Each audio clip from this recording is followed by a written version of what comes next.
meaningful. To the young among us this evening, I would like to ask you not to forget this legacy and to keep it alive. Remember, through change and adaptation. Now time for some basic ground rules.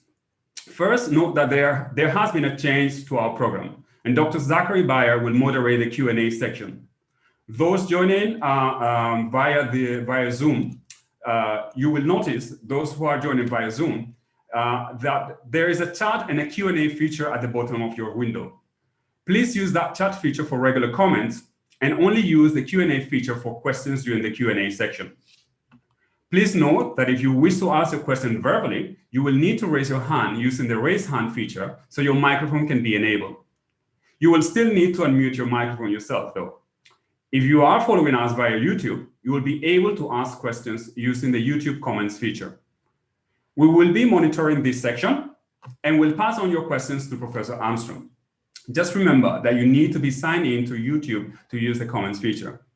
Finally, please remember to identify yourselves before asking your questions. Now, Mr. Doric Williams, an archaeologist himself and former executive director of the Jamaica National Heritage Trust, JNHT, will take charge and introduce our keynote speaker. I hope you enjoy today's presentation and discussion. Mr. Gray, over to you. Yes, hello, good evening. Professor Douglas Armstrong is the Laura J. Remember to unmute your microphone.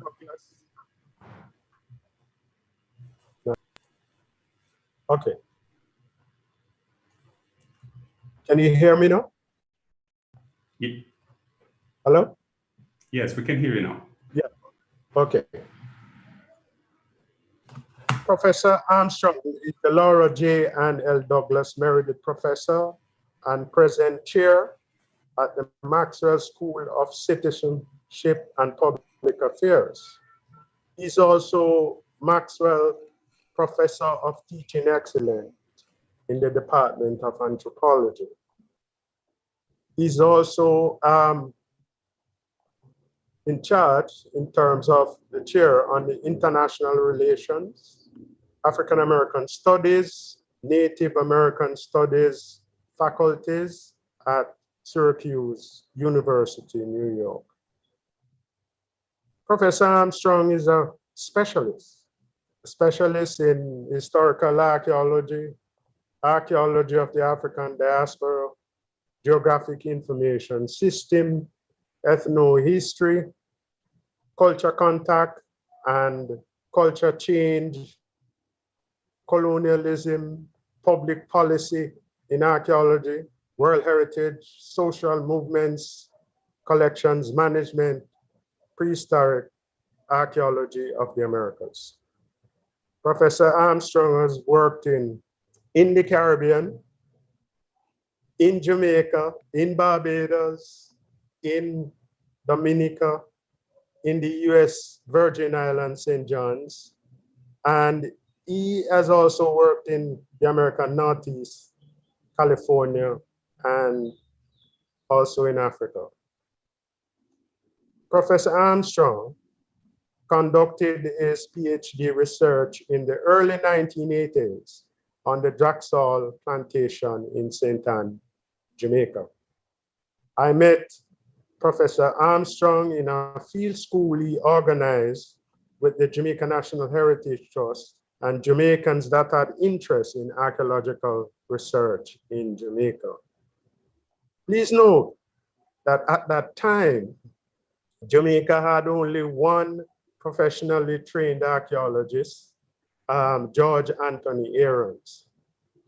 Of course, he has passed, but this field school he organized in archaeology was to lay the main foundations in the development of Jamaican historical archaeology and archaeology in the English-speaking Caribbean. Important names in this field school was, for example, Dr. Basil Reed, now senior lecturer in archaeology at UWI in Trinidad. Other personnel in conservation, material cultural studies and history, including our beloved Professor Vereen Shepherd of Social History at UA and Director of the Institute for Gender and Development Studies and former chair of the JNHD. This field school was also able to bring together other future scholars like Professor Chris DeCourse, now at Syracuse University, an Africanist who did archaeological research in Elmina, Ghana. But colleagues, friends, most importantly, who was at that field school in 1983 was Professor Kofi Agorsa, who in 1987 became the first lecturer in archaeology at the newly created archaeology division in the history department at UMONA. And he was able to do this work through a donation from the Molten Barrett Foundation. And in those years, training for Jamaican archaeologists actually accelerated. Many were employed in the main cultural agencies, and Jamaica in the 1990s became one of the largest groupings of archaeologists in the English-speaking Caribbean. One field school, not only telling us what to do, but working along with us and doing what was necessary to begin the practical training to move the group to the next level. Professor Armstrong was also involved in a groundbreaking research carried out at the Civil Plantation in St. Anne in 1987 and 1993. This research was focused on the social and economic lives of the enslaved Africans, numbering approximately 275 who lived and died on the Civil Plantation. 2 villages were found, dating between 1670 to 1760 and 1760 to 1880. His research found and studied over 28 houses, the tools they used, but most of all, 4 skeletal remains were found in the houses, in the yard, 3 males and 1 female. This was really a groundbreaking research for the African diaspora, where we were able to step through the front door of the houses with marl floors, seeing the small room, daub construction, and recovered the nails from the thatched roofs with their kitchen located at the back. The foundations of one of these 28 houses were left open for Jamaicans to see, and a model house was built based on the results of the excavation. Professor Armstrong thought then at the time that this house should be visible just as the plantation house.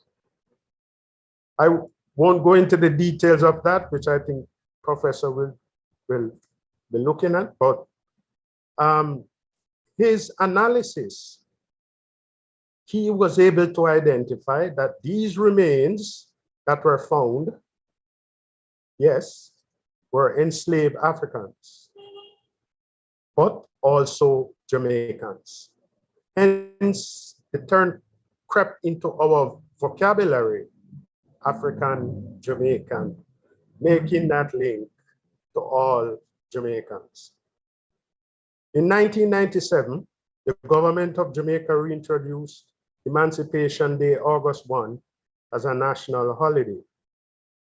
These remains were brought back from Syracuse University for reburial in a lavish ceremony at the Civil Heritage Park. They were reburied not at the back of the house, plantation house, but on the front lawns of the house. Since then, Emancipation Jubilee is now, it is held every year, and it's now in its 23rd year. Very important important from all these research that were carried out by Professor Armstrong is that in 1998, the Republic of Ghana began their Emancipation Day celebration during July and August 1998, called the Great Homecoming. This was in recognition of the first Emancipation Day commemoration to be held in the African continent. The remains of Samuel Carson of the US and one of the 4 remains from the civil plantation were returned to Africa. In a symbolic gesture, these human remains from the Western Hemisphere were returned to Ghana and traveled through the gate of no return at the Cape Coast Castle in Ghana, where many enslaved Africans were held against their will before their journey on the Middle Passage to the. Now the door is open. Now the door is open, and it's open for persons in the diaspora, and it was made, of course, by that symbolic move. The remains of the repatriated were later buried on African soil.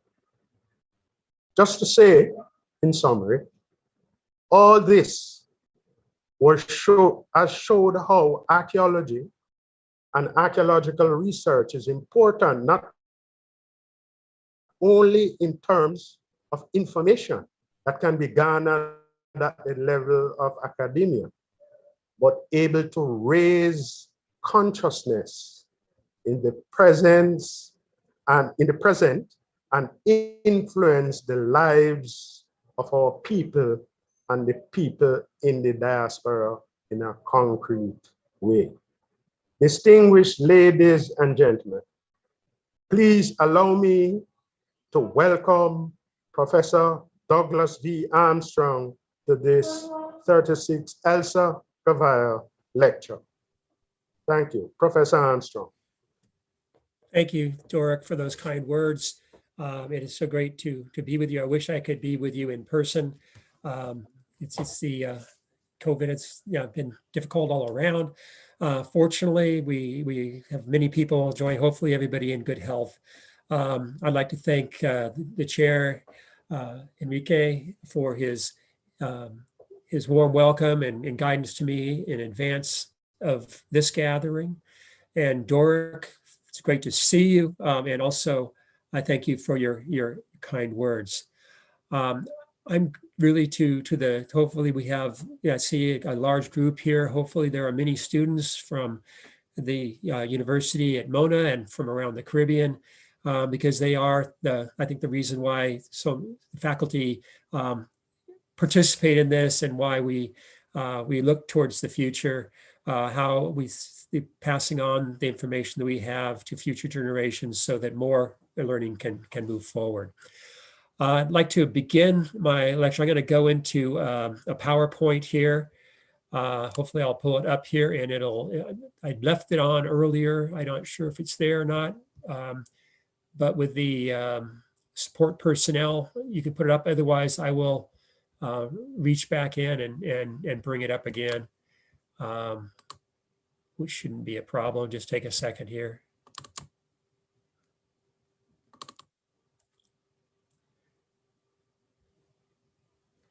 While it's loading, I'll just say that I'm honored to give this presentation. In 1959, Elsa Goveia wrote, "Knowledge of the past must play a part in our liberation from the bonds of the past." In Jamaica, the Caribbean, large sectors of North and South America, and the broader Atlantic world, the past includes centuries of enslavement of Africans and their descendants, and the emergence, rapid expansion, and economic political entrenchment of a system of agro-industrial capitalism based on profits gained through the control of labor, African labor.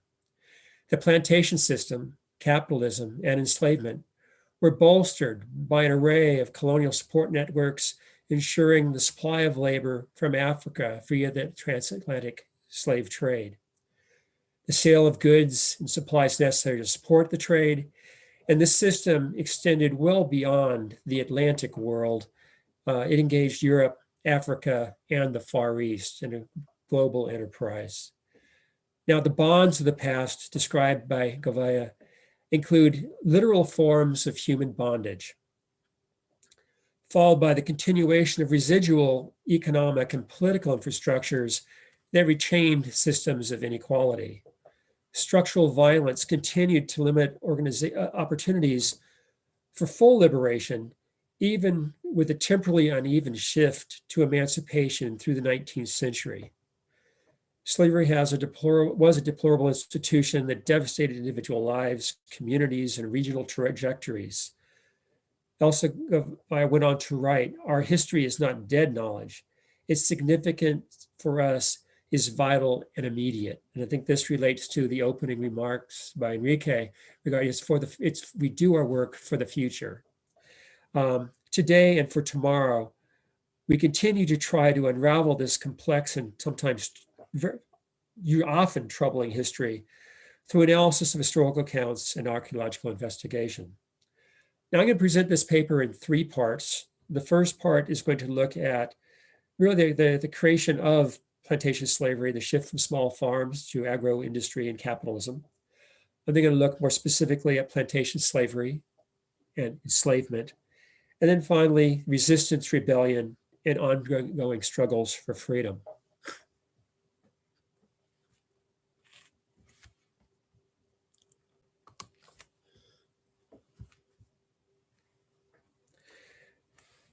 Jamaica has played an important role in the search for African and African-Jamaican cultural expressions retained in and rediscovered through archaeological sites. In the 1970s, Jamaica saw the need for a greater understanding of the lives and conditions of the enslaved and the potential of archaeology to fill in details missed in historical records. UWI history faculty, led by Barry Higman, were open to the potential of historical archaeology, as were archaeologists Roderick Ebanks and Tony Ahrens, an archaeology division of the Institute of Jamaica, and then the Jamaican National Heritage Trust as it switched political structuring. I entered the picture in 1979. Soon after, I returned to UCLA for 3.5 months of field research at Bago in Ghana. In Ghana, I worked with my advisor, Merrick Poznansky, and I had the good fortune in 1980 of being invited to Jamaica by the Institute of Jamaica to begin the African Archaeological Research Project.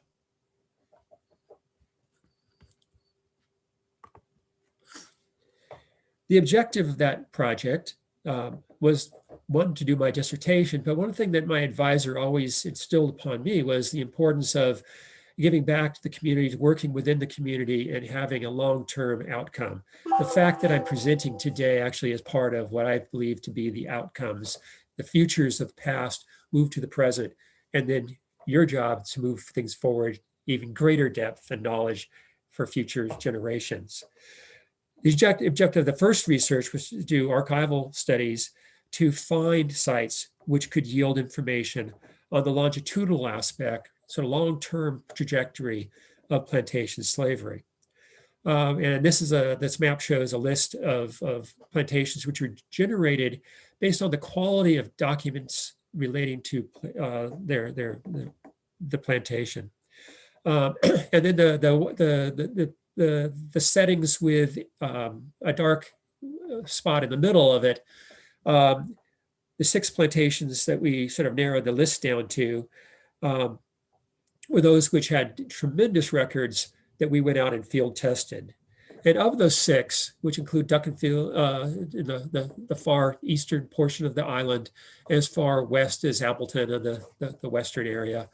But the final 6 are field tested at Evans Village sites were found at all 6, which is really something that is striking to me as I look back on it, that how much of the past is preserved and ready to be rediscovered. However, the best preservation that we found was at Drax Hall. Had a good combination of historical records and preservation of sites. There were other sites. Seville was wonderful as well in terms of the preservation of the material record. But we couldn't quite get access to that at a particular time. You can ask me about that as a question later, but we ended up doing it later. But the Drax study was fortunate in that as we got on to our study, we found that the village had shifted in location over time, so that the period of enslavement was in one part of the village, and then really the later period and then emancipation era, the village had shifted down the hill to a new location. So we had pretty good preservation, not only of the sites, but of different time periods represented there. The interest for that project resulted in funding from the government of Jamaica for the continuation of archaeological studies in cooperation with the History Department and the Jamaica National Heritage Trust. And I returned, after I finished that preliminary research at Drax Hall, I wrote my dissertation. I turned it in, and while my advisors were reading it, I headed back to Jamaica with 3 fellow graduate students who have been mentioned, I think, by Doric, Kofi Agorsa, Christopher DeCourse, and Paul Farnsworth, all who still remain very active in both African and Caribbean archaeology. And we were joined in the field by Roderick Ebanks and Tony Aarons, and a group of history students, one of whom was Vereen Shepherd, which has been named, and Basil Reed, both professors at the UE, and Doric Gray, who became executive director of the National Heritage Trust. So you can see these are the students that we're dealing with. We were very fortunate in their level of interest in what we were doing. We also had a rotation of history faculty member, Barry Higman, Carl Watson, Neville Hall, Patrick Bryan, all came up and gave lectures and were part of the DIG program. And that was an important part of it because it showed the students the value and the interest across the whole history department, really all across Jamaica. Behind the scenes, and I didn't even know this was going on initially, but behind the scene, while we were working at Drax and then the years following it, Barry Higman and Vice Chancellor Voyager and others were busy at work showing what had been done and what this potential was. And they were able to secure funds for the Barrett Endowment. When we finished the project at Drax, I wrote a book on it, Old Village of the Great House. I got a job at Syracuse University, and Kofi Agorsa, after a couple of years back in Ghana, returned to Jamaica to become the first endowed professor in that newly formed archaeology part of the history department. By the way, Kofi and I, we graduated sitting right next to each other at UCLA, so we had shared that as well. It's another little element of sharing that I want to describe to you. The research that was conducted at Drax and at Seville Plantation looked closely at the life and conditions of laborers of African descent. And I'm going to move some slides here. Materials from Drax Hall that we came up with. And this one, Doric Gray might notice a picture of himself here, if you can find himself in this image. If Vereen is here, I'm not sure if she's here or not, but she's also in that picture as well.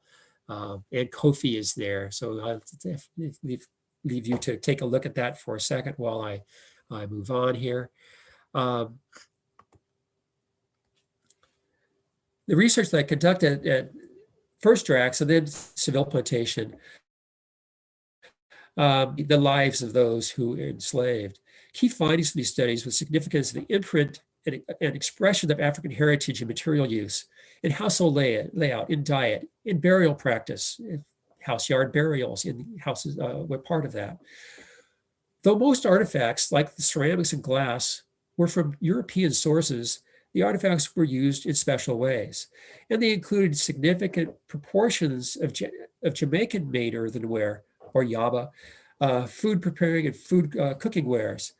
And the data projected an active role in the internal autonomous choices made by the people living under harsh conditions, under conditions of enslavement.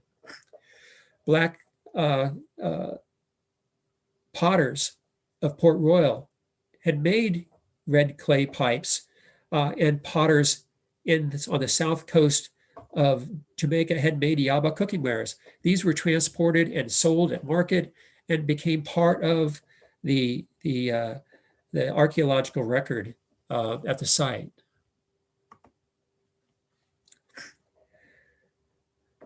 Spent gun flints were picked up and reused. Artifacts were recrafted. Metal was reformed to create oil lamps and other tools. And of course, pottery was used for daily life. So with this sort of backdrop, I'm going to go back and take a little follow-up studies that I've done over the years to take a look at 3 different time periods and 3 different concepts relating to the heritage, African heritage in the Caribbean. And I'm first going to begin by going back in time to the shift from small farms to sugar, slavery, and capitalism. Now, when I was working at Drax Hall, I encountered a document written by Henry Drax that was along with records from Drax Hall, Jamaica, but the document was Henry Drax from Barbados. And what it was a treatise. In fact, it's the oldest treatise on the management of a plantation in the Caribbean. And it was instructions for how to operate that plantation, written by the uncle of William Drax in Jamaica. But it was of Drax Hall in Barbados, which was the first sugar plantation that was established in 1643. So I thought I wanted to initially go back and take a look at the earliest of plantations and take a look at the first generation of plantation slavery in the Caribbean by looking at sites like Drax Hall in Barbados. We went out into the fields, and this is now 1994, and we surveyed fields, finding the village. In fact, found 2 villages, and both of these villages were described by Henry Drax. In fact, one village he describes as being Cormonte, and the other one as being Igbo, and they're on either sides of a lane. And if you were looking at the center picture here, if you go to the top of the picture, there's a road going out. One side would have been Cormonte on the left and Igbo on the right. Now, of course, we have to be cautious in terms of ethnographic tie-ins because these would be the planters' concept of who these people were, but they were recognizing potentially a difference. Now, unfortunately, we got, after our first day of survey, which by the way was supported by the manager of the estate, he received a call from England, from the head of the Drax family, sort of politely asking us to leave the property because he didn't want that kind of history to be told. By the way, if you keep looking at the European press, the English press this last month or so, you see sort of, I'd say, an unfortunate sort of consequence of continuation of that sort of blindness to the past. But in any case,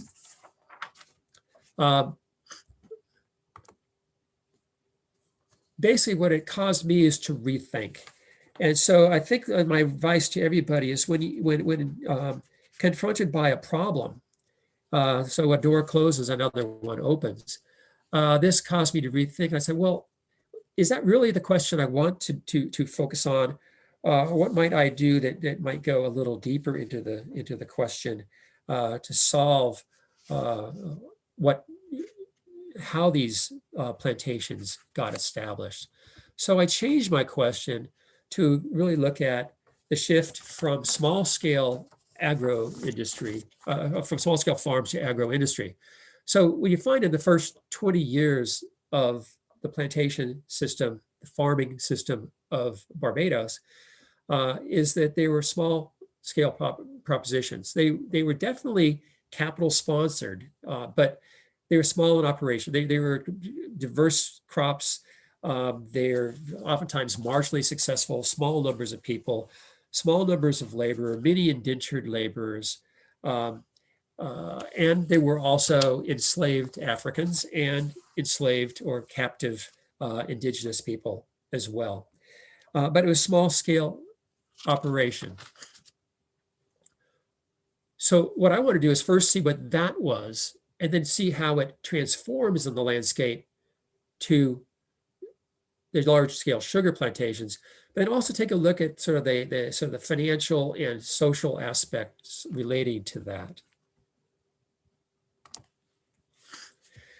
As I went through documents looking at early farms, these small farmers' houses, I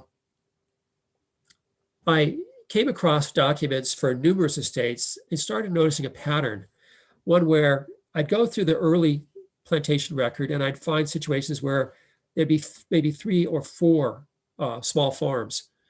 In this case, the Bell Plantation, 4 small farms. It included, the total number was 45 acres of land. And then as soon as it switched to a sugar plantation, it became a much larger operation. So the question, what's going on here? Are we missing records? Or is history not being recorded fully? I got an answer to this question when I found this map. This is something that Carl Watson, who I'd worked with in Jamaica earlier, when I was asking around to try to find information on early estates, he suggested I take a look at the John Hapcott map from 1646. And, you know, it didn't really register to him what was on this map. But having gone through the archive, I immediately recognized what I had on here is a picture of one of those equivalent to 10, 10, 10, and 15 equals 45. In this case, it's 6 small estates. One has potatoes, one has cotton, 2 have cotton, one has tobacco, and another one doesn't define what it has. They get converted into one large sugar estate of 300 acres. And this is, turns out to be an estate called Fort Plantation, which became Trent's Plantation. So I'm going to be usually describing it as Trent's Plantation, but initially it was called Fort Plantation. Now, at first I didn't know where it was, other than I could see it. I had this notion, to me, it was like the Rosetta Stone concept of you have multiple layers of information, pre-sugar, post-sugar, and you had that combination represented here in this landscape. Oops. We were fortunate in that we were able to use GIS and rectify the map and plot it on the landscape. And in particular, we were lucky because it was a coastline, so we were able to use the coastline, and the coastline is basically unchanged. And the other thing is we were able to find 2 buildings that were from the 1620s. One was the St. James Parish Church from 1629, and that's closer to the coast.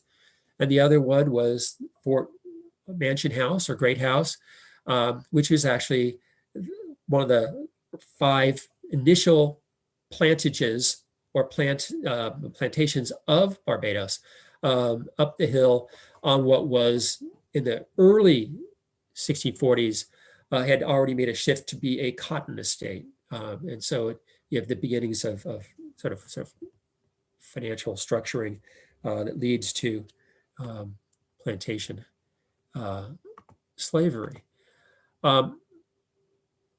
We did excavations in the yard and came up with a deposit which included materials from the very earliest of occupation on through to the post-emancipation era.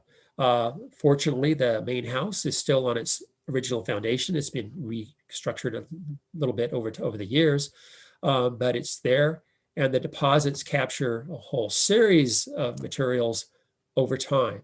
So it allows us to take a look at materials from the pre-sugar era and the sugar, capitalism, and slavery era. Now, the early deposits are very sparse, and they also represent a mix of settings, because everybody who's resident at this estate up through the early 1640s is living in close quarters. So if you are the owner, the proprietor, the laborers, including an array of indentures and enslaved persons.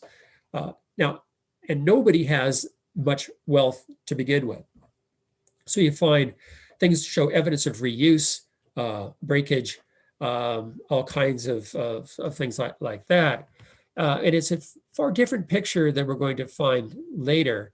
So a situation where if we then, by the way, I'm going to point out one data set which is interesting, because not only do we have the beginnings of an Afro-Barbadian ceramic wares, which is an integration of African and European technology by Black potters, sometimes getting their training while they're working on estate potteries, where they're making sugar pots and sugar cones later on. But in this early time period, we also got some very burned cookie pot type fragments, which are very much different than anything else. That may very well be the result of Amerindians who came to the island with a settlement. Now, in prehistoric times, or before the formal settlement of Barbados in 1627, there had been indigenous occupants. But by 1620s, the island was depopulated. It had been, the population had been removed one way or another. So that when the new settlement was established, one of the things that happened is that the new colonists, their first trip upon arriving was to South America.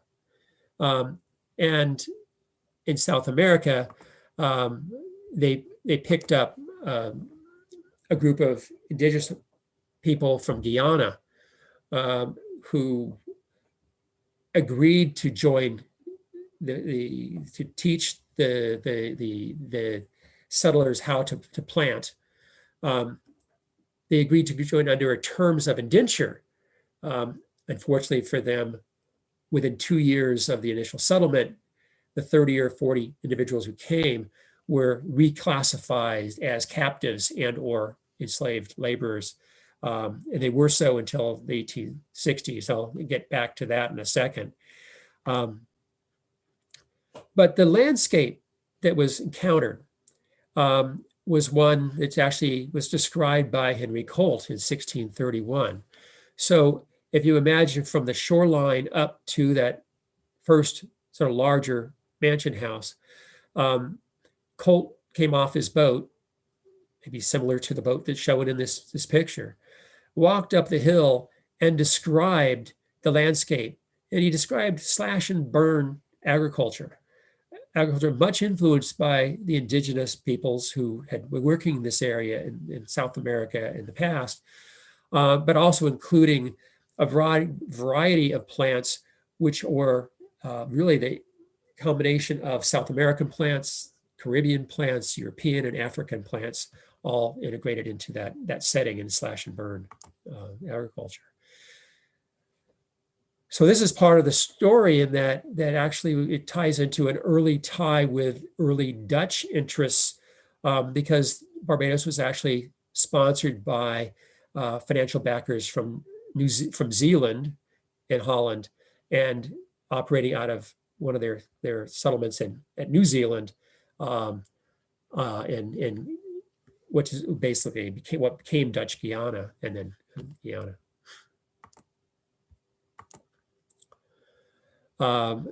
This is from 1852. It wasn't until 1852 that these people who were initially came as indentures, indentured with a 2-year time period of labor, were able to actually regain their freedom, and partly because of Henry Powell's statement relating to that relationship, the courts of England finally recognized in 2 individuals who survived, and one of the children were actually freed and allowed to go back to South America. We don't know if they actually went or not, but it's one of those sort of sad points of history. Now, looking at the plantation, our first record of population of the state, we find that Captain Daniel Fletcher owned the property in 1641, and he had on its estate 14 indentured laborers, each working for a term of contract. So it's a planter family in this group. They were producing in exchange for an indenture, which is a mortgage on the property. They then had to pay back in tobacco and cotton. So it always tells you they're moving towards crops. 2 years later, the demography has changed, and so has the infrastructure. So 1643, which is the same year that Drax started sugar on the island, this estate had turned entirely to the cash crop cotton. And this mortgage had to be paid entirely in cotton. Now you see the laborers moving forward. There are many fewer indentures individuals, and a group of 8 African laborers are now in residence on the property. Now note, in neither of these do we find any of the indigenous Guyanese who were probably part of the initial population. They may have, in fact, we don't really know exactly where they were. They may actually have been at Indian River State by this time. Now, the records also shows a relatively sparse array. This is for 1643. This is the planters, in other words, everything they own. They listed all the laborers and their items. And so they really are still in this financially not all that wealthy setting where use and reuse of things become quite important. This is going to change dramatically with the emergence of the sugar estate in 1646. So I want to move to the next phase of this, and let's take a look at plantation slavery. And that's large-scale plantation slavery. That's not to say that it hadn't existed. It's now changing scales. And it really has to do with an agro-industrial shift. So we look to, for instance, Drax Hall as being kind of an example of this because it's so well recorded in Richard Lygan's History of Barbados. And the industrial aspect of it is that what is going on behind the scenes is that the Dutch had, by 1630s, had acquired a portion of holding in South America, in the Pernambuco region. And they had themselves gone into agro-industry and sugar production and had begun large-scale plantation slavery. By the 1640s, the Dutch financial interests, which by the way is a reinvestment of the East India money, which is now being reinvested in the West Indies, it's being expanded upon. They use that capital base, so it's a capitalist infusion in the 1640s, is that the Dutch are realizing that they're on sort of shaky ground in South America, and they, along with their English counterparts and investors in London, join to sponsor and fund the development of sugar plantations in Barbados. So then in the 1640s, you get estates like Drax Hall.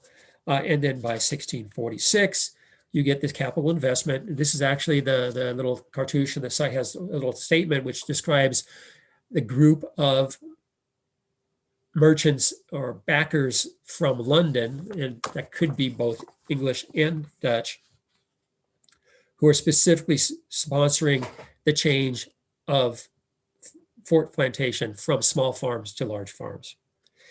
Now, almost immediately after this, we see in the archaeological record a tremendous shift. The whole landscape is turned to sugar.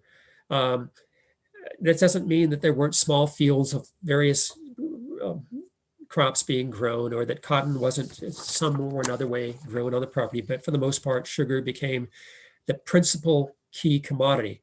So in the same way that the repayment of a mortgage in 1643 was in cotton, by after 1646, it would be repaid in sugar. Now, essentially at one time, then you have the construction of the entire state, the clearing of the lands might be done in a year. You have labor brought in.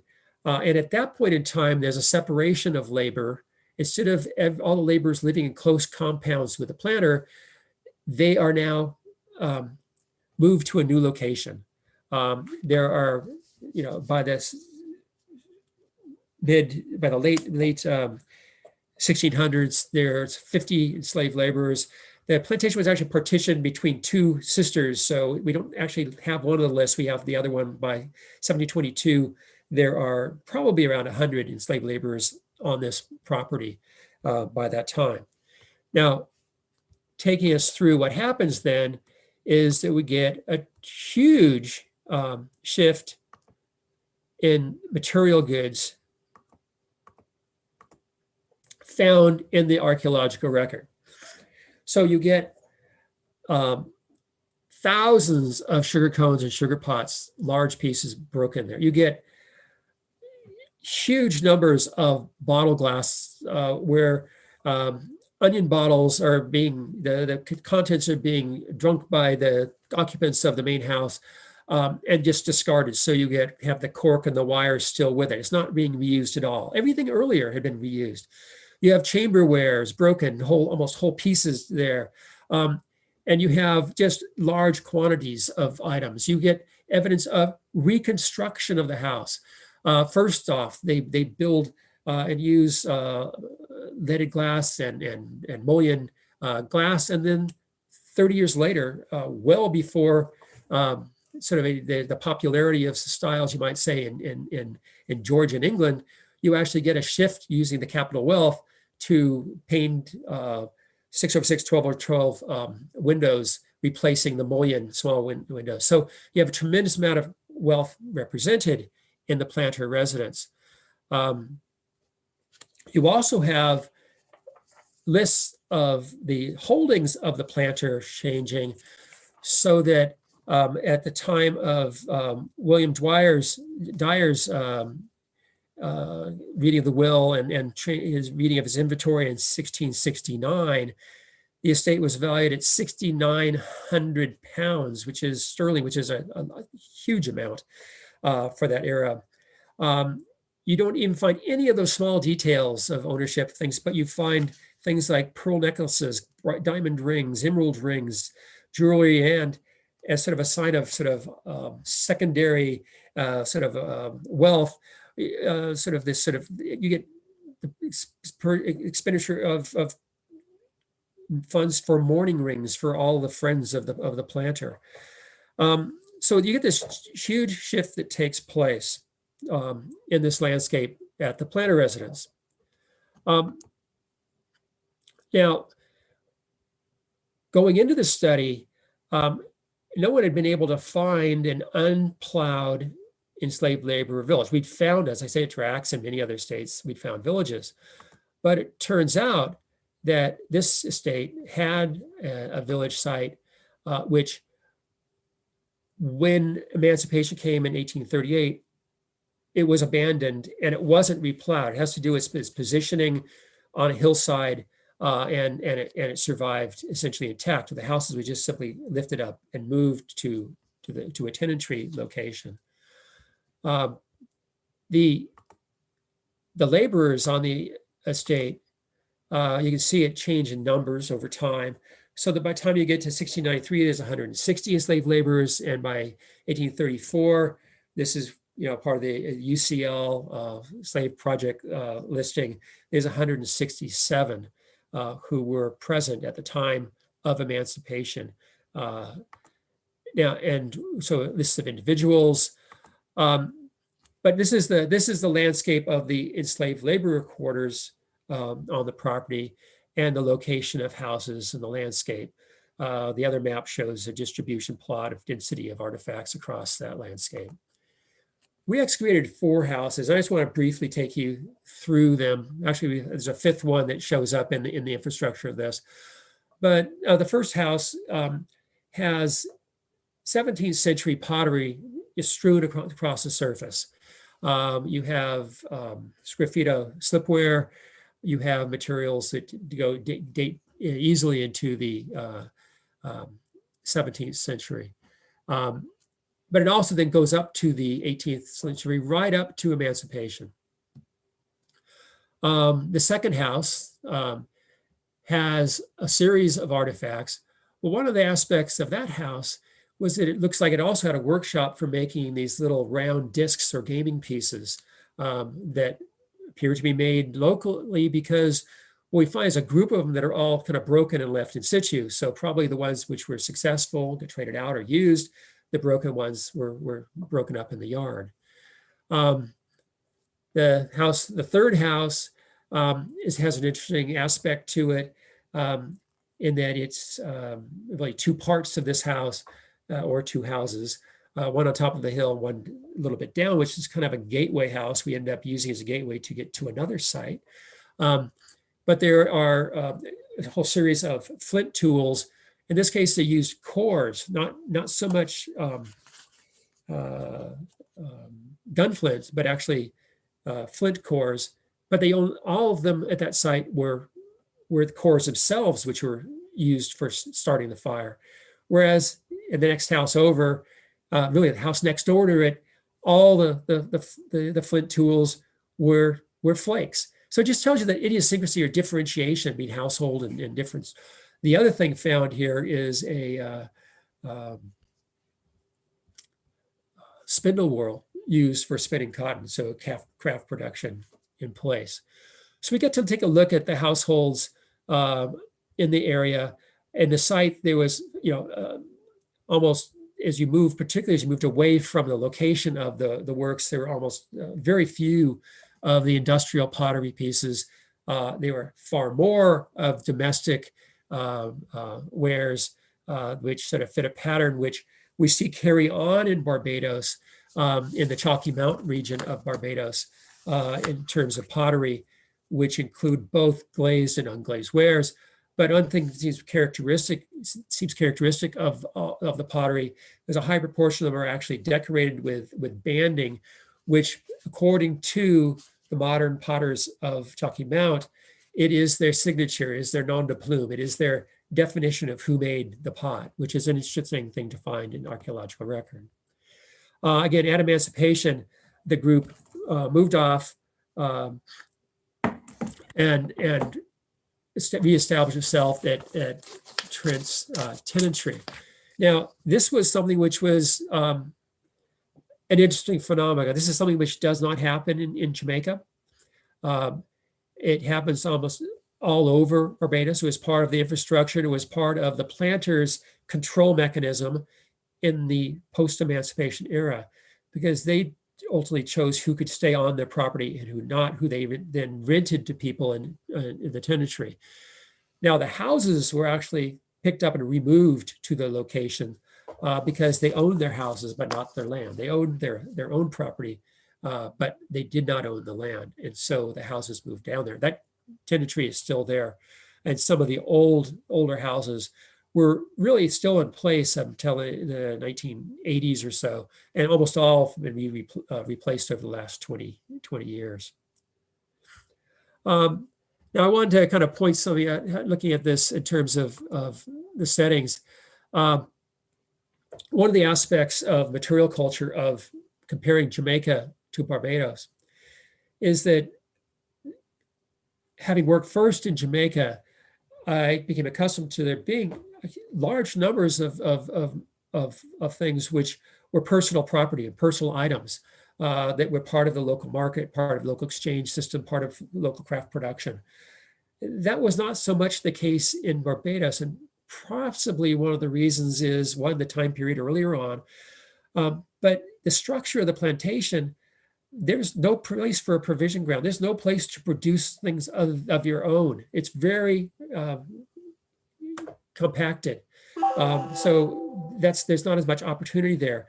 So the average estate in Barbados may be 200 or 300 acres. Many of the estates in Jamaica are 2,500 or 3,000 acres. So Drax Hall in Jamaica is 2,500 acres with provision grounds, with a cattle crawl, a turtle crawl, with a cattle stock yard. There's a guinea grass growing area where there's all kinds of provision lands. And each of these states in Jamaica have provision grounds, which are really not part of the landscape so much in a much more controlled environment in Barbados. Another aspect has to do with just sort of something which is sort of interesting, the continuity or carrying on of slavery, even though with emancipation, and emancipation has different dates throughout the Caribbean, wealth continues to accumulate. So I just wanted to kind of show you, for instance, with the Drax Hall situation, that Drax Hall is still owned by the same family in England. And so when you're looking at these landscapes, the estate house in Dorset, England, was a reinvestment of the wealth generated from that estate. And you find interesting things like for Drax Hall, there's one field that in the 1674 treaties, Henry Drax declares that each year there'll be a shipment of a pineapple and citrus from one particular field, which I pointed out here.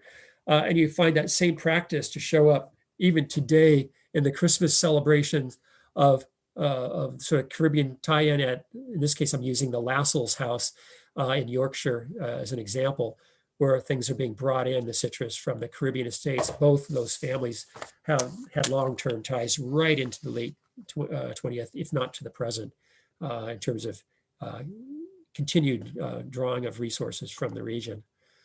And finally, on these connections between the two, I'll point out a specific tie to Drax Hall, Jamaica, and reinvestment of capital gained to give you scale. And that is that the tower at Fonthill Abbey, which is called Fonthill Folly because it ultimately falls down, was built with a capital from 1 year's surplus monies. It's thought to have come from Drax Hall in Jamaica, 1 year. And so you see something that's all being extracted to a different environment. But also it is part of the capital. What they're dealing with the capital is they're investing in their own selves and at the expense of those who produce it. Now I'm going to shift gears a little bit. And I'm going to talk a little bit about resistance, rebellion, and ongoing struggles for freedom. And it turns out that at Trent's or Fort Plantation, there was a third part of the site, which we didn't discover until late in the game. We were trying to tie everything together. We were doing a survey to tie in our two areas of the site. And we came across a cave site.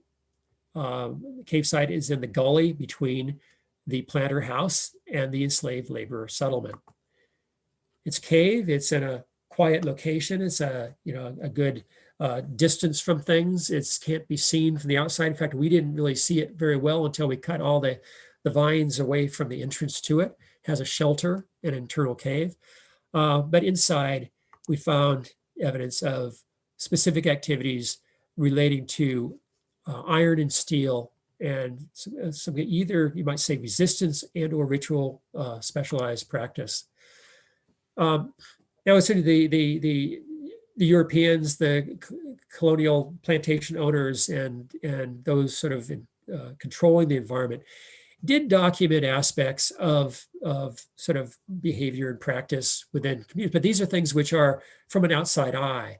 So you have Brunius Prince, you have documents by Stennett showing activities, dance, etc. But what we're talking about here is something which is outside of the eye. So it's beyond the scope, it's beyond the vision. This cave site, it turns out to date between 1740 and 1850. So it's something which spans a long period of time, most of that time during the period of enslavement, and even extends beyond the abandonment of the village site that it's adjacent to. Before we went into this, we realized that it was a very fragile environment and that we had to be very careful because the cave is not that large. The shelter is fairly large, but the cave itself is not very large. So before we even stepped foot in it, we got extra funding for doing a LiDAR map and LiDAR mapping of the whole cave, and got the intricate details. And this is actually an overlay, which actually has a scan vision version and the LiDAR, so that the two are just layered onto each other. So we actually have the artifacts in situ on the surface. But one aspect of this cave is a series of caches. And the most sort of interesting one, you might say, is although each of them is interesting, is the most interior cache, which has a grouping of blades. Now, interesting about this is you have blades, and you have one that looks like it's being made into a blade. That one is actually of a file. So when you're thinking about it, you're talking about blades, you're talking about not just iron, you're talking about steel, you're talking about knowledge of metallurgy. And so you start thinking about what kind of African practices tying into belief systems, Ogun, war gods, all kinds of sort of ritual belief system, but also it's an environment where you have resistance to enslavement. And so these caches could also be items which are being stored up for purposes which are not just sort of the belief, but maybe also action. At the center, there was activities we could see at the center of the cavern. There was more going on. Now, not only maybe 2 or 3 people at all could even get into this place at once, but you had the butchering of young lambs, you had burned cloth, you had a couple other sort of copper items which were in the area. But then in each of the other caches, there was something special. So in one, we have a grinding stone and a hinge which has been ground on 3 sides to create a point or a dagger. Oops. And so each of these areas has particular artifacts. Then we found that on the wall of the shelter, jammed into the wall, were additional blades, including another ground dagger or a weapon, which had been once a hinge. And see if it can show up in this picture or not. If I have it, I have to go back to get it. I'm going to tell you about it because I want to go back to get it because I don't really have it here, except for back a little bit.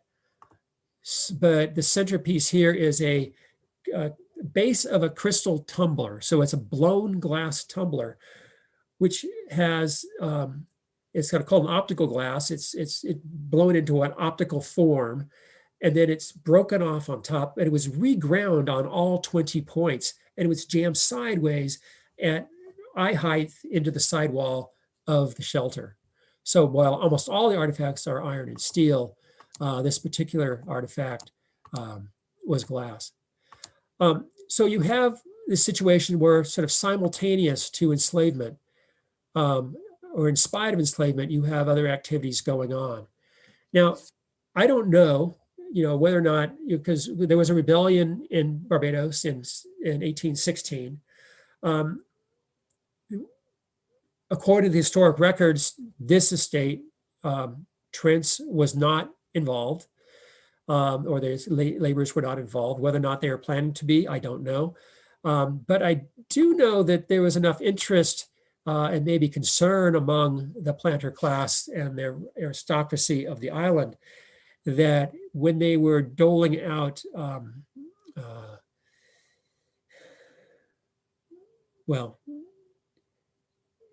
dealing with those who were involved in insurrection, they actually chose this estate to hang one of the individuals who was one of the leaders of the revolt. Don't know the details of that, but it's an interesting aspect. We do know that this is an area where there's activities going on outside the area. There were more people involved, more domestic type materials. Now I'm going to ask you a question.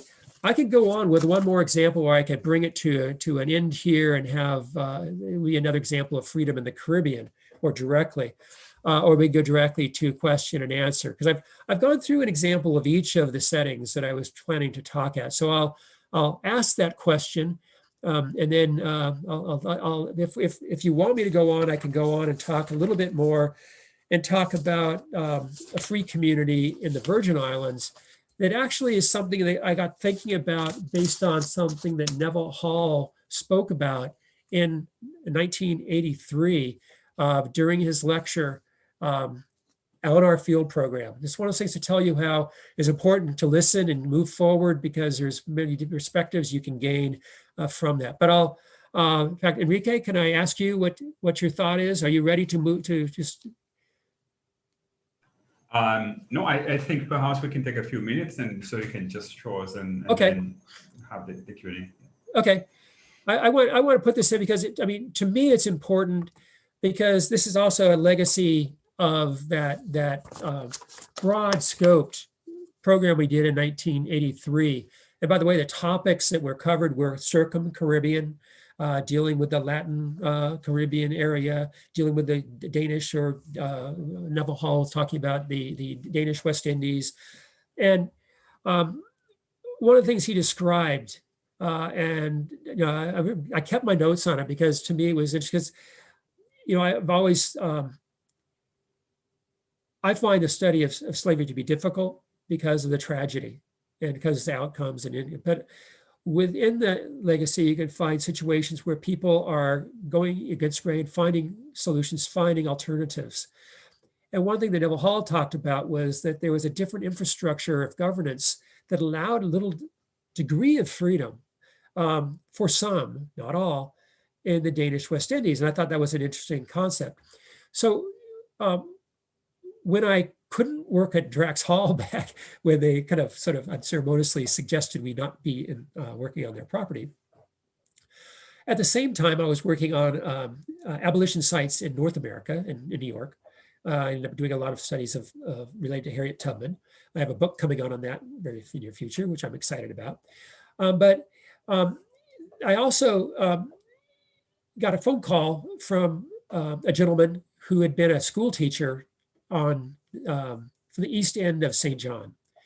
And he called, and he basically, what I later realized was a very specific dialect of East Ender, not an English East Ender, but a Danish West Indian St. Johnian East Ender accent, basically saying that he, Guy Benjamin, had been born into a community which had always been free, a Black community that had lived free, and that it was being destroyed by modern development, something our archaeologists face all the time, and that he asked that I come and do the study. So, it wasn't. This is actually, in some ways, explanation of how, why there's a gap between my time in Barbados and is that I actually went and did another set of studies. And so I ended up doing a lot of studies in the Danish West Indies. And I put as a backdrop some paintings by Camille Pizarro, who features in his images a lot of, in this case, the time period 1854 and 55, is that they are actually individuals who are, say, on the verge of freedom. It's on the cusp of emancipation in the Danish West Indies. But they also are the subject of his art. And he's an interesting character because he was from, his mother was a Black Dominican heritage. And he included Blacks in his subject, but he also changed the artwork entirely. And you might say the notion of sol y sombra, light and shadow, and the pastel colors and styles of Impressionist art. He's one of the founders of Impressionist art. Anyway, that is a backdrop to it because they're from that time period and landscape. But the East End community was established in 1754. So this is nearly 100 years, I think emancipation 1848, so almost 100 years before emancipation. It is in a rural area of St. John. And oftentimes when you think of free Black communities, you think of maritime settings, which are going to be urban or port town type environments, around Port Royal or Kingston, or you'd go to St. Thomas. By 1803, the majority population was free. Majority Black population was free in Charlotte Amalia in 1803, well before emancipation. But here it's a rural setting. And what this was is a group of people who had been forced off of Virgin Gorda, and a group of 5 families acquired 2 plantations. And when I say plantations, these were old cotton and provisioning estates, not large scale sugar estates you might think of. And they brought with them their knowledge of maritime life and trade, boat building, and their trade networks. So this is actually a postcard from probably around 1900. It's actually from the April, basically the Easter Sunday regatta, which was held on St. John. And it's at Hanson Bay, which is East End, and that's the East End community. So those are the people of it. So when I went there, I went down and I was surprised to find that the sites were intact. Also, I started going through the records, I realized that archaeologists had looked on this landscape and they hadn't seen anything. They hadn't seen anything because they were trying to find a large sugar estate. They were trying to find the footprint they expected from the plantation slavery environment.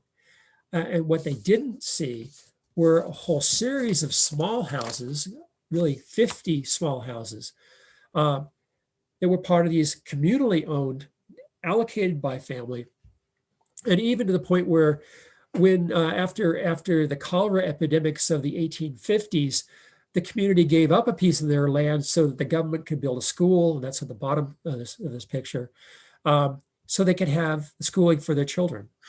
Now, in terms of this community, it's survived by a very complex network, so I call a multifocal network of community, multiple generations living in each household, men and women and children, aunts and uncles coming in and out, grandparents coming in and out, generationally moving. Each individual usually lived in at least 3 houses over the time, because through the Danish records, we know who's living where. There was sort of gender-based divisions. Women were mostly involved in needlepoint and sewing, laundry, midwifery, and teachers. Men were sailors, mariners, boat builders, boat repairers, etc. But everybody did provision crops as well. And all the children from the 1820s on, at least 1830s, excuse me, on, all the children attended school and continued to attend school. So an interesting aspect of this is education was part of their system. That actually had a specific tie to the Moravian outreach and the Moravian mission. We documented this change over time from a small number of houses, 6 families. Over time, their movement is throughout the area. And then it becomes very focused on a maritime economy of Hanson Bay. And I say in between here, there was actually an event that took place, which may have closed off the harbor on the other side, which is actually closer to the Tortola and the trade folks on the other side of them. But in any case, you have the community focusing in, you might say, and also using that school as its community cooperative base.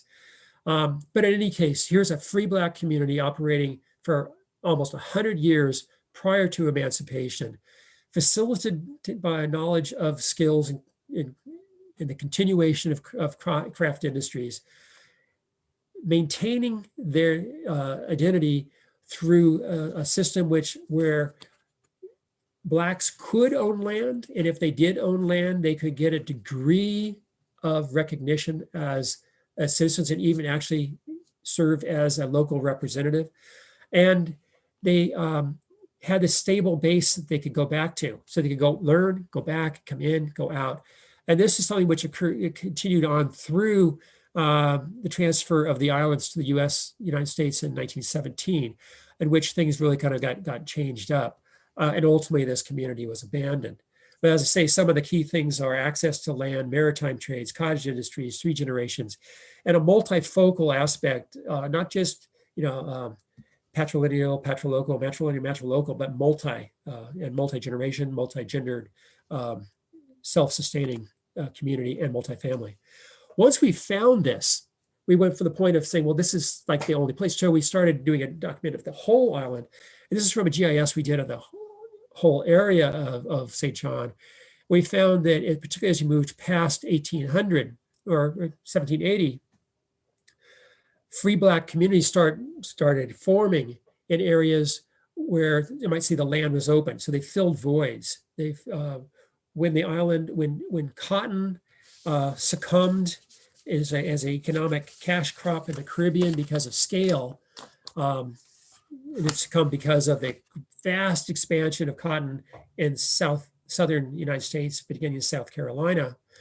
It was actually the Caribbean cotton, or the Carta Barbadense, the long strand cotton, which became known as Sea Island cotton, Sea Island, Georgia. There was a base of that, but it couldn't compete. So those lands became available for provision farmers and for maritime folks in the Danish West Indies. I wanted to do that go over that in part because I'm not sure if I would have fully understood what Guy Benjamin was talking about when he called me without Neville Hall, historian in the department of the University of West Indies, Mona, sort of telling the story. Unfortunately, he was, a lot of writing on free Blacks in the Danish West Indies, but he died before he was able to publish. And ultimately, fortunately, Barry Higman, being a scholar as we all know him to be, sort of kept the faith and actually put a series of these articles together in a book so that we can all appreciate that. So I think that's sort of maybe a tale of both scholarship and also an example of sort of a variant in the pattern of freedom that occurs in the region. Okay, with that, I will come to a close and let you ask questions and we have more of an exchange. Thank you all. Thank you for your attention. Well, thank you, Professor Armstrong. What a fruitful talk. Hello, all. Hello, audience. My name is Dr. Zachary Beyer. I am the lecturer in archaeology at the UWI Mona, proud board member of the JNHT, as well as the current president of the Archaeological Society of Jamaica. This has been like I said before, a fruitful talk. We've seen discussion taking us from a transition from small farms to agro-industry, how that's reflected materially, socially, as well, though, the human character behind these, involved in these transitions with a focus on the domestic lives of enslaved peoples. But simultaneously, and Doug, you're able to connect all the dots here, simultaneously to slavery, we're also seeing other activities, resistance, the maintenance of free Black communities. So look, Doug, you've given us a lot to chew on here. And I just, before we move into questions, I just want to extend to you my personal thanks. Before I knew the Caribbean and Jamaica, I knew Doug Armstrong. He has been my ever-present guide in thinking and digging, not only in the Caribbean, but for the Caribbean. I began my graduate studies with Doug at Syracuse University.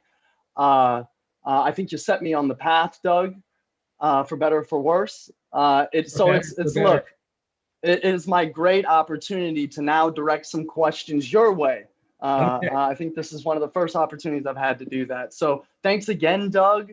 I do want to open it up now to questions from the audience. You can use the raise hand function. I'm also seeing our first question enter the Q&A, and I'm also simultaneously monitoring interactions on YouTube. So thanks again, Doug. I did note an early hand that went up, and I don't want to cut off anybody, and that was from Marcia Rainford, but I think Miss Rainford is now off the line, so do correct me if I'm wrong. Marcia, feel free to raise your hand again. But let's first go to Shanicia Daly. Thank you for your question, Shanicia. Doug, how would you describe the relationship between artifacts and culture? This is your Intro to Archaeology 101 question. Great leadoff question. Yeah, no, it is a great question, and it's so fundamental to anything we do. But, archaeologists don't see culture directly. We see reflections of it. We see the residual aspects of that. And, sometimes in an object, we can get a great sense of lots of information at once. So, for instance, those I showed a rouletted red clay pipe that was found at Seville that was made in Port Royal. And we have historic records relating to that from studies of Port Royal. We have studies from what context. So you can kind of imagine a situation of an individual in the village acquiring that at the local market, smoking it while having conversations with his or her family or neighbors and their community. And I think it's those tie-ins we try to get. Now, usually it's not going to just be an individual object that tells a story, but it's going to be the composite of the array of artifacts and how they're used. So for instance, one of the things that I think was troubling for a long time for some archaeologists is that say if you have a small bowl and it looks like an annular or banded ware that could easily, comes made in England or something. Well, what does that say about the local population in Jamaica or Barbados? And, it has to do with a combination of using things, selection of, might even be the decoration, the color, the motif among choices of that, but also the whole idea of, if it's a bowl, being able to prepare one's food in a particular way that allows you to maintain a continuity of your eating behaviors. So you adapt it, you utilize it because it's available, and you move on, but you still retain aspects of your dietary practice. All right, Doug, thank you for that. Your ears must have been ringing today, and my students from my methods class are here right now. We were talking about your artifact pattern recognition scheme that you would have outlined at Drax Hall. That was helpful for my own dissertation work, and I think it's helpful for archaeology students to really connect bits and pieces of a fragmented material record to big questions and important questions like culture. So thank you. Yeah, I'm going to relate to that because one of the things I had to do is that I realized when I was looking at it at the time, there was something called artifact pattern analysis that Stan South from South Carolina was very much involved in. And I looked at what we had for Jamaica and I looked at how we divided things out and I go, wait a second, this makes no sense. He's taken all their earthenware out of the equation of the kitchen, out of the functioning of the household. He's made it into another. He's actually categorized it as other. I said, I can't do that. In Jamaica, I know today Malu was making pots down in Spanish Town that in fact these pots, these yabawares, these earthenwares are part of the essence of life and how daily life of the era. And it was part of the foodways practice. So I put it right back in. And actually I ventured so much as to send a letter to Stan South. I said, Stan, I really appreciate your effort here because I think it's really important to do these analyses of materials, but this doesn't work in Jamaica. And maybe, do you mind if I come up and we can talk about it? Well, first off, he sent me a very nice letter back saying, well, of course they don't work. It's Jamaica. It's not South Carolina. Of course you should be looking at things differently. And by the way, come on up. So I ended up spending 3 or 4 days at his house, getting to know what was going, what he was behind the scenes, how he did his work. And I actually suggest that to students is that go to the source, find out how and why. Because I think a lot of people characterize his work as being very rigid and having to be, it has to be this. When you actually ask them the question, he said, no, you need to adjust it, and you have to recognize the locality and the people. If you don't do people, if you don't study people, and you don't look at the material in relation to the people, you're not really doing good archaeology. All right, Doug, thank you for that. We've got another question, a few questions in Q&A. I'm going to do one more of these all, and then I'll switch to YouTube. But from Bernard Janke, from the African Caribbean Institute of Jamaica, ACIJ, what was the issue regarding initial access to the Seville site or records? Doug, you prompted that question. Now we need the answer. I did, but because sometimes there's things that happen that should be said. You can't, you don't always have a chance to say in context, or just send you off in a distraction. But first off, ACIJ was one of the backers of our project to begin with. I mean, when you think about it, we were the African Caribbean Archaeology Project, and so they were, when I say Institute of Jamaica and Heritage Trust, ACIJ was part of that. It was part of the formulation and support for the project. What happened at Seville is something that you sometimes do encounter in archaeology, and that the property was actually acquired as a National Historic Park by Jamaica as part of the founding of the country. So it's actually a founding National Historic Park in terms of Jamaica. It was chosen because the multifocal aspect of the ethnicities involved, that it was the site of Maima, prehistoric sites, the Columbus landing site, the early Spanish settlement, the African presence, and the sugar industry and colonialism under the British, English, British, whichever. But I encountered a problem. There was a desire of Jamaica for me to do my dissertation at Seville, but I couldn't because it was occupied. Somebody had captured the estate at that time, the main house. It's now fortunately a museum, wonderful to see, and has that house which is reconstruction. We wanted to put the laborers, their presence literally on back into the landscape, because it seemed a shame that people wouldn't understand that. If you don't see a building, oftentimes people don't realize it exists. But at the time, I couldn't do work in 1980, in 1881 and 82. It wasn't really until late 82 that building was, actually maybe it was the end of 81, that it was freed from a guy who had actually set up a home for the aged facility there against the government wishes. I don't know how, God knows. But the government went through all kinds of gyrations and legal gyrations. They were doing everything they could to get it back. And they did get it back by 82. So when I finished the Drax project, I was able to go back to and do Seville. I had generated a tremendous amount of historical research and data for the site. It's actually quite amazing, the records. And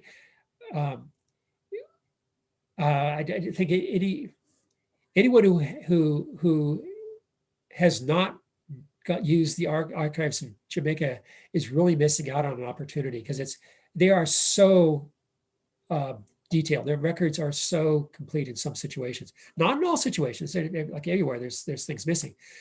But anyway, somehow in fact, you might say the total buy-in by that time of the English colonial capitalist infrastructure meant that they had really detailed economic records.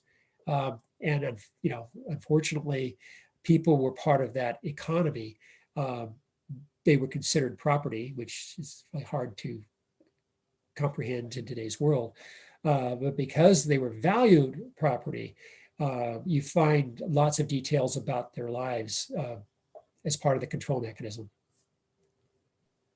Hey, Doug, thanks for that. I'm going to switch now to YouTube. So thank you, YouTube family, for your support and for adding some elements to this discussion. So first off, Maya Peltier, and I do apologize for all if I butcher anyone's names. It's fine. It always happens to my last name.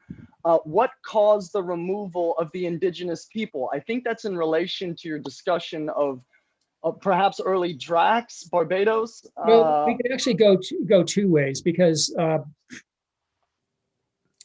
first off, in Jamaica, the indigenous population was still extant on the island when the Spanish came in. And they actually, when you go to places, you find that they're really part of the landscape, integrated into it over time. And in some ways, not so much like you get in Puerto Rico, but where the Taino, but to some degree.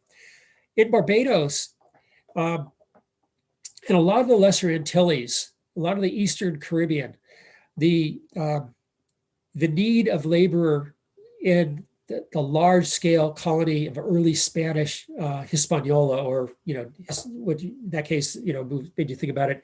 It's Dominican Republic and what became Haiti, first the French colony and then independence. But the early years, they needed people for agriculture, they needed people for their mining industries, and they just went on raids and pulled people out of the Lesser Antilles, and Barbados fitting into that category. It was on the margin of things, if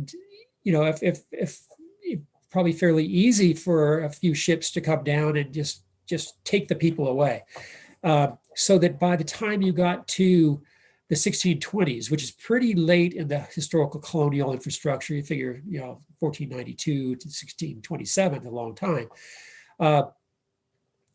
Barbados was essentially their indigenous population was gone.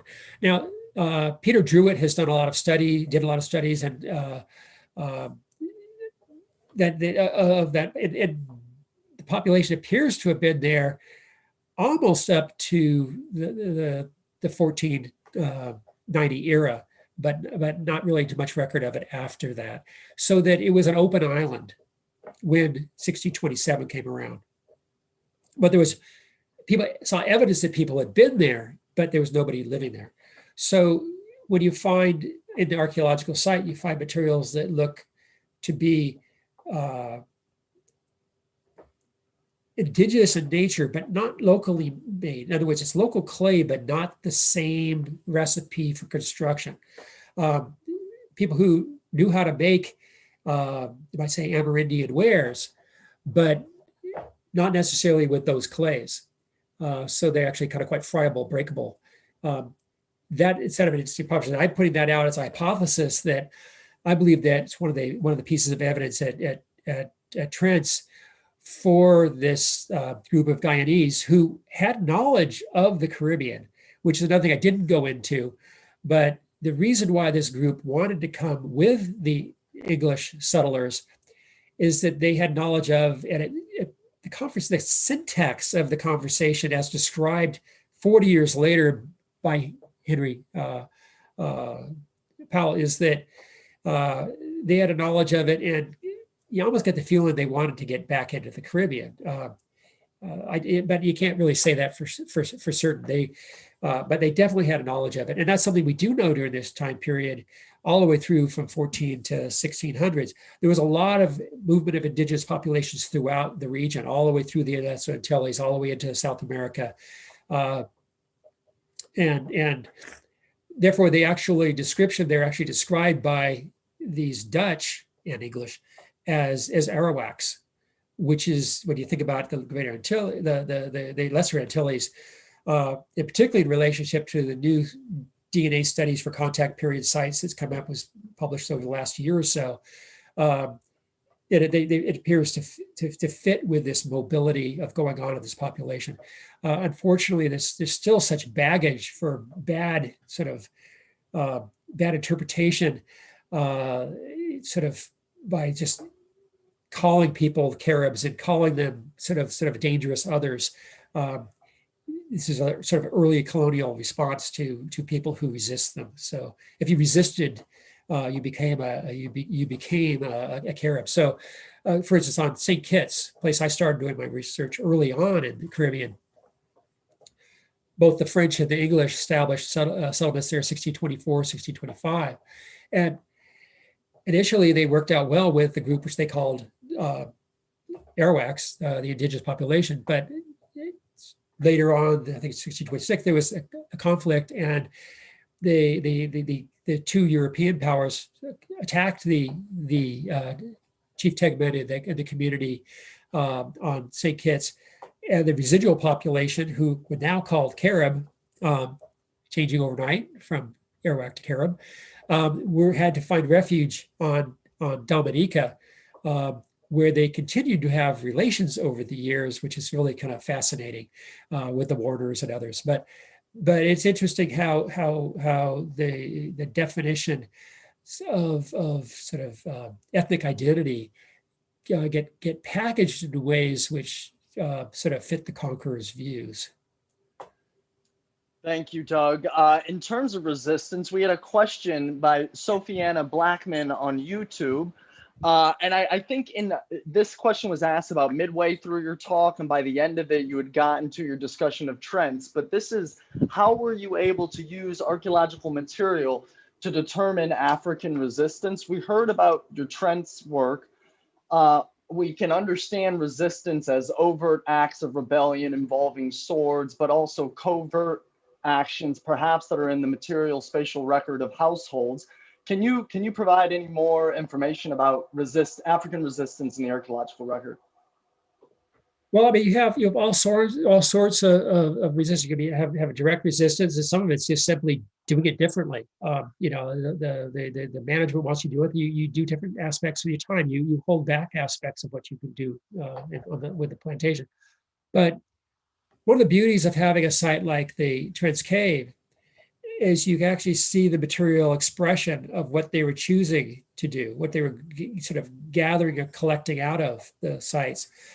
And what I thought was interesting is that you ask the question, well, where did these knives come from? And some of them came out of their households and just sort of got accumulated down on this site. I really am leaning towards the idea that they were both as part of a ritual practice and as potential involvement in actual insurrection. I think it could very well have worked to that if the opportunity came. But then you find things like the hinges. You have a hinge, which you may have taken off the warehouse door, and you spirit that away and grind it down. Now, I have a student right now who is taking a look at it to see whether or not these people, because one of the things I find fascinating is prior to this, metals and iron itself, iron is like, you find iron everywhere, but it's like sometimes, again, information in plain sight, you don't really see its true value. Once I saw that cave site, first off, I started calling it the Cave of Iron, following Peter Schmidt's Tree of Iron from East Africa, and because of the role of iron so important in the whole ritual of growing up in certain parts of Eastern Africa. So he did a movie called The Tree of Iron. So I was always been influenced by Schmidt's work. But, and also I had, when I was in West Africa, I was involved in studies which were of ironsmithing or of ironsmithing sites, or basically where lateritic soil was burned to make metal. But I always thought about it in terms of iron. And then when I started looking at this, I realized that these people were selecting steel. They saw a different property than I would normally see.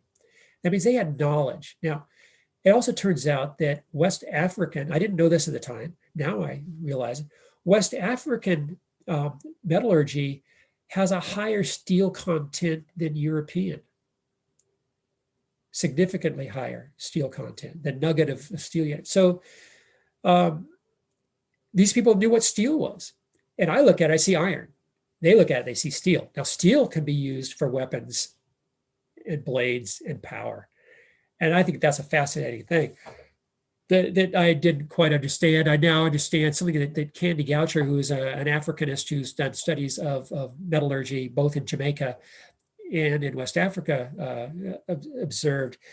And that is that in Jamaica, there was real concern of the knowledge of ironworking or steelworking among the people of Morant's Bay. Because of the fact that they didn't know how to make the selection of materials to make weapons and iron. So that's kind of, I don't know, I'm sure, did I answer the question? Yeah, Doug, Yeah. Sorry, well, I apologize for cutting you. I do want to let everyone know I'm going through the questions as quickly as possible. We've got about 10 minutes left that we can reserve for some more questions. If I am unable to get to you all, I'm apologizing to begin with. Let me move straight back to the Zoom Q&A and raise, and I think this is important for the future of Jamaican archaeology. This is a question by Melissa Beckford Simpson. It is very interesting the differences in the several Caribbean countries that have been uncovered through archaeology. How can some of these things be integrated at earlier levels of the teaching and learning of history, primary and secondary, to spark greater interest in both history and archaeology, which will in turn affect numbers of students who go on to chart careers in both fields? I don't know if you know the educational landscape in Jamaica. Yeah. What do you think, Doug? Yeah, thank you. I mean, I think there's some basic things to do, and that, you know, with education, it's become so modularized today, so that, in fact, one of the things can be done is that, you know, in the textbooks and even in the curriculum, is to add vignettes where, when you're making an example of things, you actually draw from specific data from archaeological sites and compare one island to another, and that can be done in a relatively short, almost like with a little cutout or a little page within a page. It can be done in a way which is visual, which is sharp and interesting, that may tie it together. So, you know, for instance, like you could say, well, if you ask the question, well, why would I be interested in taking a look at Drax Hall in Barbados and Drax Hall, Jamaica? Because I realized that the one was affecting the other, that the formation and management and organization of space was actually being amplified, because you took you learned how, the first generation of this whole system. And then in Jamaica, it got amplified because they had an abundance of land that they could, do it cheaper. Because, by the way, if you don't have to buy products to feed your people, and if you don't have to buy products to have for their houses, if people do their own, that's a way of keeping the cost down. And so, that when you look at it, that whole thing is, comparing 300 acres to 2,500 acres. What does it mean? And you can actually physically show the difference. I think that's a great suggestion. Quickly, I want to get to Dr. Tara Inez from our sister department in Barbados. And Doug, I bet you know Tara. Thank you so much for your presentation. As you were presenting, I was wondering if your work at Trent's or Drax in Barbados, Jamaica, signaled any connections to rum and rum making as a part of the sugar revolution. I was intrigued by the connection between rum manufacture, and the cave of iron at Trent's, and the presence of metal, Ogun, possibly rum manufacture. What do you think? I think there's a possibility. That's one of those things you could. One of the things about rum is that it is something that, for years the molasses was actually a byproduct, extra product. It's something that could be. It could have been a discarded element, which became part of the local landscape, and certainly, throughout the Caribbean today, there's the formality of rum production, and then there's the informality. I think most recently is my experiences in Dominica, where there's a barrel that you go to at a shop. You either buy it off the shelf, but if you know what you're doing, you basically could go to the barrel and get it from another source. Mm-hmm. And that's so yeah, I think it's kind of fascinating. Would not be surprised, particularly what about Akbateshi production in West Africa, and palm wine making in West Africa, that a lot of that knowledge pre-existed and was transported to the Caribbean, and no one's really looked at it, to my knowledge. Thank you. Yeah. Thank you, Doug. Look, I'm going to transition to another one of my. Hi, Tara. Good to see you. I'm not sure you're somewhere out there. Anyway, yeah. Yeah, and thank you, Tara, for for your participation, your question, your attendance. I also want to thank all my other department colleagues from across the Caribbean for your attendance, your support. I want to now, with that said, go to Professor Kathleen Monteith, who, again, in terms of site location, I noticed that you had Maryland as a potential property to do archaeological work on in the early 80s, and which has a plantation journal surviving from the early 19th century. What prevented you from pursuing any digs on the site where that plantation existed? So Maryland Plantation. Yeah, I mean, sometimes there's some twists that are sort of maybe unfortunate, but actually wanted to find an estate which I had a long-term trajectory and had good maps. And that one didn't, when compared to Parnassus and Duncanfield and Worthy Park and Drax and Seville and Appleton, it just didn't have quite the same degree of map and historical document work. That doesn't mean that it couldn't have or wouldn't have, or perhaps more records wouldn't come forward. But also I was trying to find ones which had longevity. So that was kind of the framing. And in fact, any of those on that map, in fact, you could say actually archaeological work's been done on many of them, including Mona and Circastle. I mean, they've been studied. They're all tremendous. I mean, it's amazing what has survived. And you know, we sometimes think about the sadness of the destruction of village sites before we have a chance to study them. But we have to realize that so many people's lives, their history can be retold by work in the future because many sites do survive.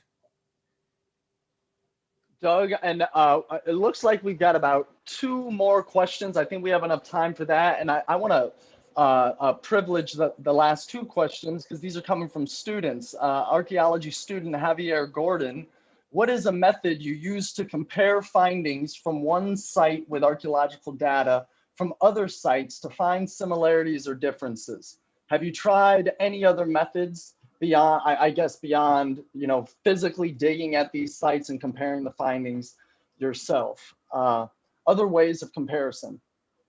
I mean, the fundamental things are you can take a look at just if you talk about food waste, take all the artifacts that are associated with production and use of food and compare it one site to another and see where they're similar and different. That's one way.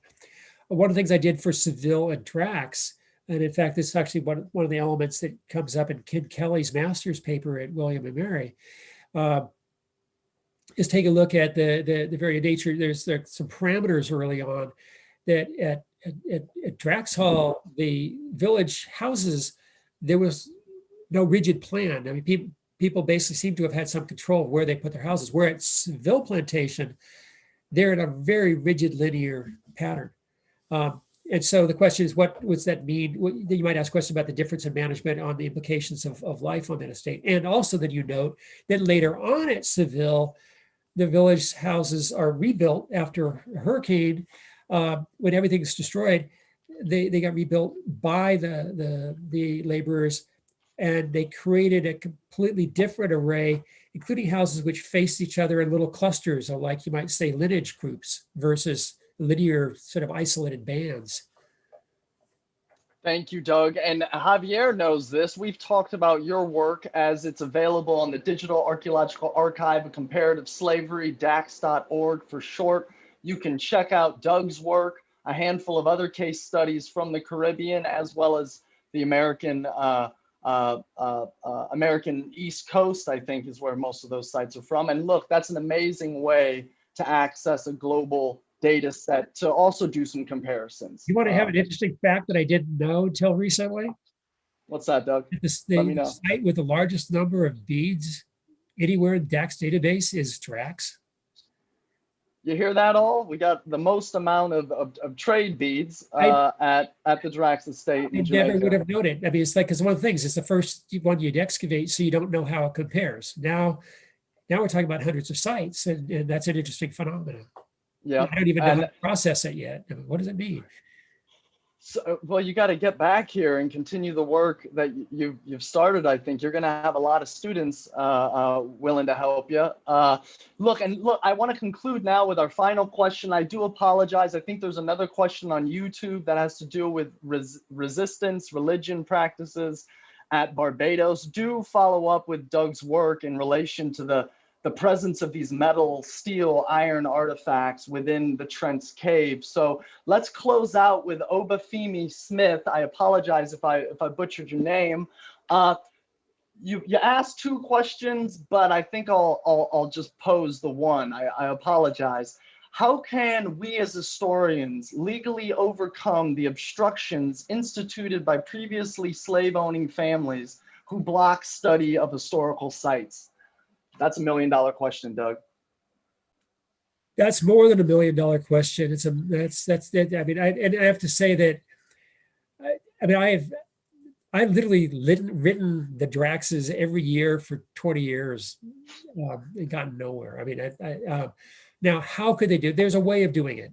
And one of the things, it's something that you teaching in your institution, that is generate laws that protect the resources for the people. So if you were in a situation where, for instance, in the, if I'll just use, I can use it from various, but Jamaica has pretty strong laws into protection of resources, but not necessarily uniformity in how it's allocated. But if in fact, archaeological resources are considered to be the property of the people of the country versus an individual, then you can basically say that it needs to be studied. And do it. Now, for some that would be say that's a takings of personal property, and that's a debate. That's a worthy debate. But it does have to play out in different interesting ways. You know, in the United States, we have no uniform law related to that because, so for instance, California follows Spanish law where things of the land are considered to be of the state, and therefore artifacts from prehistoric sites and from historic sites are the property of the state and not the individual who owns the land. In New York State, where I live today, it's under a combination of Dutch and mostly English common law, where anything of the land is considered the property of the landowner. So so I think you need to move towards a situation where you say this needs to be studied. There's another. That's the other one is the carrot routine. That's the the law where you say you can't do it or you must do it. The other one is to reward. You give people a tax credit, tax break if that study is allowed to be done. And for better, for worse, sometimes that works. It doesn't always work. It's just still have to have goodwill. But a tax credit if a study's done, if a site is preserved. And that that is one way that might benefit. So for instance, there are conservation trusts that where lands are given over and the tax break is given to a property owner, so that if you have an estate with 500 acres, 200 acres, including the village site, gets turned over, becomes public domain. That's a solution. And it could be that doesn't mean you can't stop doing agriculture on it, but you don't necessarily put up condominiums. Hey, thank you, Doug. That brings us to the end of the question and answer. Thank you all so much for your participation. I would be remiss if I didn't use this opportunity to also advertise an upcoming Archaeological Society of Jamaica event. That's at the end of this week on Friday, March 26th, between 11 a.m. and 2 p.m. That's all going to be about a point that Doug raised in his discussion of indigenous populations in Barbados. It's about DNA studies in the Caribbean.